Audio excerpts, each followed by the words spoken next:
ఎన్నికల రణం అంతిమ దశకు చేరుకునే కొద్దీ రసవత్రంగా మారుతోంది. అగ్రసేనలు రంగప్రవేశం చేసే కొద్దీ సమరం వేడెక్కుతోంది.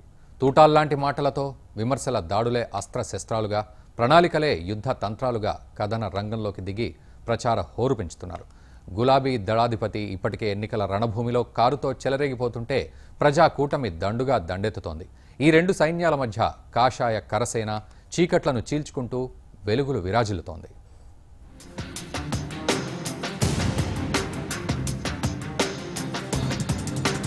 తెలంగాణలో ఎన్నికలు దగ్గర పడుతున్న కొద్దీ తెలంగాణ సమరం రసవత్తరంగా మారుతుంది. మొన్నటి వరకు కేసీఆర్ ఒక్కరే నియోజకవర్గాలను చుట్టేశారు. రోజుకు 5, 6, 9 ఇలా సభల సంఖ్యను పెంచుకుంటూ అన్నిటికంటే తామే ముందు అన్నట్టుగా జెట్ స్పీడ్ తో క్యాంపెయినింగ్ చేస్తున్నారు.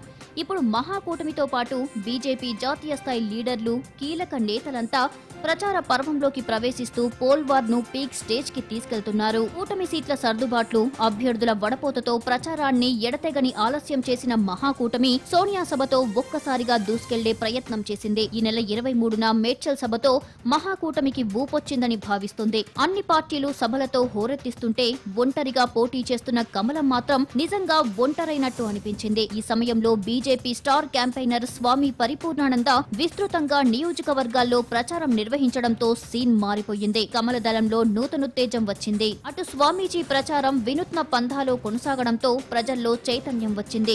గతంలో ఎన్నడూ లేనంతగా ప్రజాకర్షణ బీజేపీపై మళ్లుతుంది. ఇక బీజేపీ అధ్యక్షుడు అమిత్ షా తెలంగాణ ఎన్నికల ప్రచారంలో ఎంటర్ కావడంతో కమలంలో కథనోత్సాహం రెట్టింపయ్యింది. అమిత్ షా పర్యటన ముగిసిన తర్వాత ప్రధాని నరేంద్ర మోడీ రణక్షేత్రాన్ని మరింత వేడెక్కించారు. నిజామాబాద్, మహబూబ్ నగర్ సభలతో స్తబ్దుగా ఉన్న కాషాయ కార్యకర్తల్లో జోష్ నింపారు. కేసీఆర్, కాంగ్రెస్ కూటమిపై టార్గెట్ బీజేపీ అగ్రనేతలంతా పదునైన వాగ్బాణాలు సంధించారు. ఈ రెండు పార్టీలకు ప్రత్యామ్నాయం తామేనని పిలుపునిచ్చారు. నీతివంతమైన పాలన కావాలంటే బీజేపీనే గెలిపించాలని పిలుపునిచ్చారు.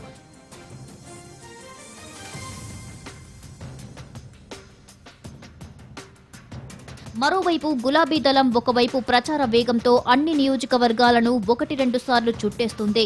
కేసీఆర్, కేటీఆర్, కవిత, హరీష్ రావు ఇలా అగ్రనేతలంతా నియోజకవర్గాల్లో పర్యటిస్తూ ప్రజల మద్దతు కూడగడుతున్నారు. ఇప్పుడు ప్రతిపక్షాలకు చెందిన ఇతర అతిరథ మహారథ నాయకులంతా సంగ్రామంలోకి ప్రవేశిస్తుండటంతో రణక్షేత్రం రసవత్తరంగా మారింది.